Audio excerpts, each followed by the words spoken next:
मुंख्लं सान हिसाबै थांनाय 1988 मायथाइनि 14 सेप्तेम्बरनिफ्राय जोङो दिनैनि बे हाबाफारिखौ खालामजेनदों आरो खार'ना बेनो एनडिबिआ मोनसे हाथियार हमनाय मोनसे आफादमोन आरो बै समावनो एनडिबिनि सासे एक्सन कामान्डार बि बाम्बुरगोरा बसुमतारिया दिनैनि दिनाव मुंख्लं जादोंमोन। बिनिखायनो जोङो बोसोरफ्रोमबो बिथां थैनायनि सानखौनो मुंख्लं सान हिसाबै फालिबोबाय थादों आरो दिनै 35थि सान हिसाबै जों दिनै बेयाव फालिनाय जादों आरो दिनैनि बे हाबाफारिखौ जों माखासे ओनसोलनि रायजो राजा आरो मेलेमजिबि आरो माखासे मुंख्लं न'खरनि फेमिलिफोरखौ लानानै जों दिनै खुंनाय जादों आरो बेवहाय जोङो मुंख्लंफोरखौ गोसोखांनानै आर'ज हानजा हिसाबै जोङो नैबे गरमसिं गामिनि आर'ज हानजायाबो जोंखौ सहाय खालामदों आरो आर'ज गाबदों। दाबि दावाफ्रा बेनो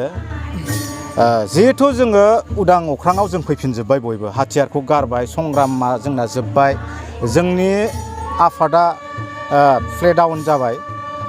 आफादा जों बायनायनि उनावहाय जोंहा माखासे दाबि दावा थाबावनांगोन जाय दाबि दावाया जोंहा दिनै एक्सक्रेसिया मुंख्लं न'खरफोरा दिनैहाय आलाय सिलाय जानानै थाबाय सोरहाबा फिसाला सासेल'मोन बिफाया बेखौनो आसा खालामनानै दंमोन बे दिनै खोमानानै लाबाय सोरबाया फिसायमोन गथ'फ्रा बिनि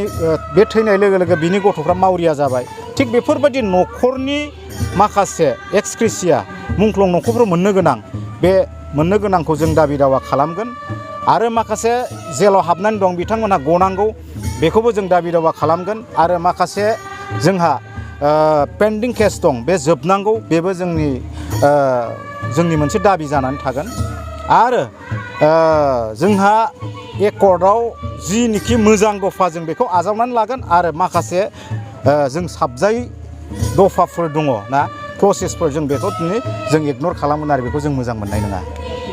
बे एनडिबिनि गोलाव सम संग्राममोन 37 बोसोर ना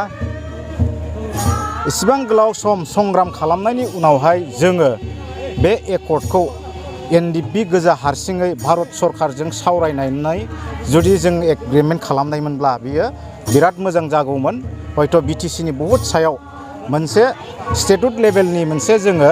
एकर्ड खालामनानै लानो हागौमोन होननानै जों सानदों आरो जों बेखौनो बारे बारे बुंबाय थादों एक्स एनडिबिफ्रा बे एकर्डआव एनडिबिफ्रा मालाबाबो गोजोननाय गैया हयथ' जोंनि बारग' दुलाराय बर' फरायसा आफादनि आफादगिरि बिथां प्रमद बर'आ बुंबाय थादों बे सुक्तिया बिराद मोजां जादों आरो बे सुक्तिनि गेजेरजों बर'फ्रा मोनसे सान्थि सुक्ति जाबाय होननानै बुंदों खिन्थु जों बेखौ बोरै सान्थि सुक्ति जाबाय होननानै बुंनो हानो खारन गोलाव समनि संग्रामि लिडार बिथां मानगोनां रन्जन दैमारि बिथाङा एकट जानायनि मास मोनसे उनावनो बिथाङा फिन जेलाव थांफिननो गोनां जादों आरो माखासे बिथांजों लोगोसे बिभिन्न केसनि माबायाव क्लसाव गोलैनानै माखासे बिथांमोनजों जेलाव दंफाबावो बिथांमोनहाबो दिनै गनो हायाखै आरो माखासे पेन्डिं केसफोर बेबो सम सम फैबाय थायो स्वयं आंहानो दाबो दङ आंनि केसानो दाबो जोबाखै आं दाख्लैबावैबो मथा मथि सानसे 12टानिफ्राय मथा मथि आङो मा होनना बुङो 4टासिम आङो माबानि मेजिस्ट्रेटनि कास्टडियाव आं थानो गोनां जादों जेन थेन आङो मा होनो जामिन लानानै आं गनानै फैदों खिन्थु बेखौ जों बोरैहाय सान्थि सुक्ति होननानै बुंनो हानो बे मालाबाबो सान्थि सुक्ति जानो हाया आरो फारसेथिं जाय नायदो जोंहा मुंख्लं न'खरफोरनो माखासे एक्सक्रेसिया होनो गोनां दंमोन बेखौबो जों होनो हायाखिसै बेखौ जों एनडिबि गोजा हारसिङै जुदि एकर्डखौ खालामनायमोनब्ला बे माखासे जेंनाफ्रा सुफुंजागौमोन होननानै जोङो एक्स एनडिबिफ्रा फोथायनाय दङ आरो होनना बुंनाय लोगो लोगो फ्राय बहुद एकदम जेनुइन ट्रेनार सिनियर मानसिफ्रानो माखासे थालांदों दा बिथांमोननि रिहेबिलिटेसनखौ जों बोरै मोनजोब्बाय होननानै बुंनो हानो मोनजोबाखै मथा मथि दा बेसेबांबा जन होगोन होननानै जों खोनाबाय थादों बे बेसेबां सैथो बेखौ जों बुंनो हाया खिन्थु रिहेबिलिटेसननि खेथ्रआव जों बेखौनो लुगैदों बयबो जायनिखि प्रकृति एनडिबि एक्टिभिटिसआव दङमोन बिथांमोनहा बे मोननो गोनां रिहेबिलिटेसनखौ मोननांगौ आरो जों बेखौनो सरकारखौ खावलायदों जोङो एनडिबिआ दानिल' नङा जेब्ला बाम्बुरगोरा बसुमतारिया थैजेनो बे दिननिफ्रायनो जोङो दिनैसिम मुंख्लं सानखौ जों फालिबोबाय थादों एनडिबिआव थानाय समाव जोङो हाग्रायावनो जा बबेबा फरेन कान्ट्रियावनो जा जों गोबां सम बेबायदिनो जों फालिबोदों फालिबोयै बोयै दिनैसिम 35थि जाबाय दा आङो बेवहाय नोंथांमोननो दिनै आं मोनसे मेसेज होनो सानदों जोंनि नांनाया एक्सुवेलि बिथांमोननि थैनाय बिथांमोननि जि मुंख्लं बे मुंख्लङा जोंखौ जेब्लाबो बोलो होबाय थायोमोन आरो बिथांमोननि बे बोलो होनायाव जोंनि मेंनो रोङै गोसोफ्रा माने जेब्लाबो हारिनि थाखाय जोङो नांनानै माबा मोनसे बर' हारिनि थामोन्थानि थाखाय मोनसे माने उदांस्रि बे नांनायखौ जोंखौ जेब्लाबो बिथांमोना आवगायहोबाय थायोमोन आरो जों बेबायदिनो गोबां सम नांबोबाय आं सान्दों जों दिनै NDP एबा National Democratic Front of Bodoland बे आफादा जोंहा मोनसे थांखि दंमोन जोङो सेपारेट स्टेट जोंहा नांनायनि मोनसे गोग्गो थांखि दंमोन जों दिनै बे थांखिसिम जोङो दिनै गोबां सम भारत सरकारजों सावरायनायनि उनावबो जों दिनै मोनहैनो हायासै बेखायनो आं सान्दों जोंनि नांनाया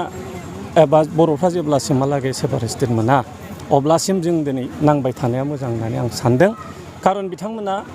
बर'नि सेपारेट स्टेटनि जि थांखि बे थांखिखौ लानानै जिहेथु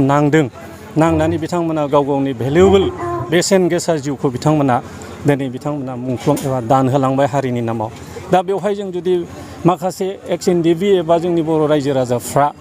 बिथांमोननिफ्राय जों जुदि गोथ्रोबनानै थायोबा बिथांमोनखौ जोङो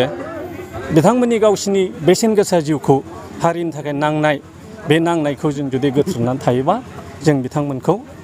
जोंनि थांखिखौ थगायबाय होननानै जों साननानै लानांगोन होननानै आं सानो आंनि मथे आंनि साननाय मथे भारतारि संबिधाननि सिङाव जायफ्रा दिनैसिम नांनानै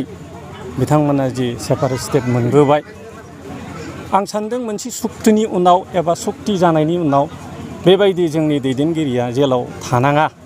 एबा थानाया थिग नङा होननानै आं सान्दों खारन जोंनि सुक्तियाव जों बेखौ सोनानै लानांगौमोन आरो बिथांमोना जोंजों लोगोसे उदां अख्राङाव फैनानै ज'यैनो रायजो राजानो गोजोननायनि मोनसे मेसेज होनो हानांगौमोन खिन्थु दिनै जोंनि नांनाया सेपारेट स्टेट जायासै आरो जोङो बे नांनायाव जोङो जोबथा भारत सरकारजों जिबायदि मोनसे एग्रिमेन्ट खालामनांगौमोन जोंखौ बेवहाय भारत सरकारा गोबां सम जोङो खमबाबो 15 बोसोरसो दिल्लीयाव रायलायनायनि उनावबो बिथांमोना जोंनो बे स्कपखौ होआसै बेखायनो आं सान्दों बिथांमोना जोंनो बे स्कपखौ होनांगौ आरो जोंनि लिडारफोरखौ बिथांमोना दिनै बाहेरा एबा उदां अख्राङाव फैनो थाखाय सुबिदाखौ होनांगौ बेखायनो आं नोंथांमोनखौ बे ससियेल मिडियानि गेजेरजों बेखौ आं खावलायहरदों भारत सरकार आरो गासिबो स्टेट एबा सेन्ट्रेल मिशनारिफोरखौ जोंनि दाबिफोरा माखासे दाबिनि एबा MOSआव दंमोन जोंनि एक्सुवेलि जि मेम'रेन्डामाव जों लिरदोंमोन बियो हाबाखै फ्रायानो बेनि गेजेराव एबा बेफोरनि कर इस्युसफोरनि गेजेराव जोङो सेपारेट स्टेटखौनो जों मेइन होननानै जों सानदों बेखायनो आं सान्दों दिनैनि समाव जुदि जोङो सेपारेट स्टेट जोंनि बर' रायजो राजा एबा बर' दैदेनगिरिफ्रा मोनाखैबाबो जोङो बे नांनायखौ कन्टिनिउ खालामनांगौ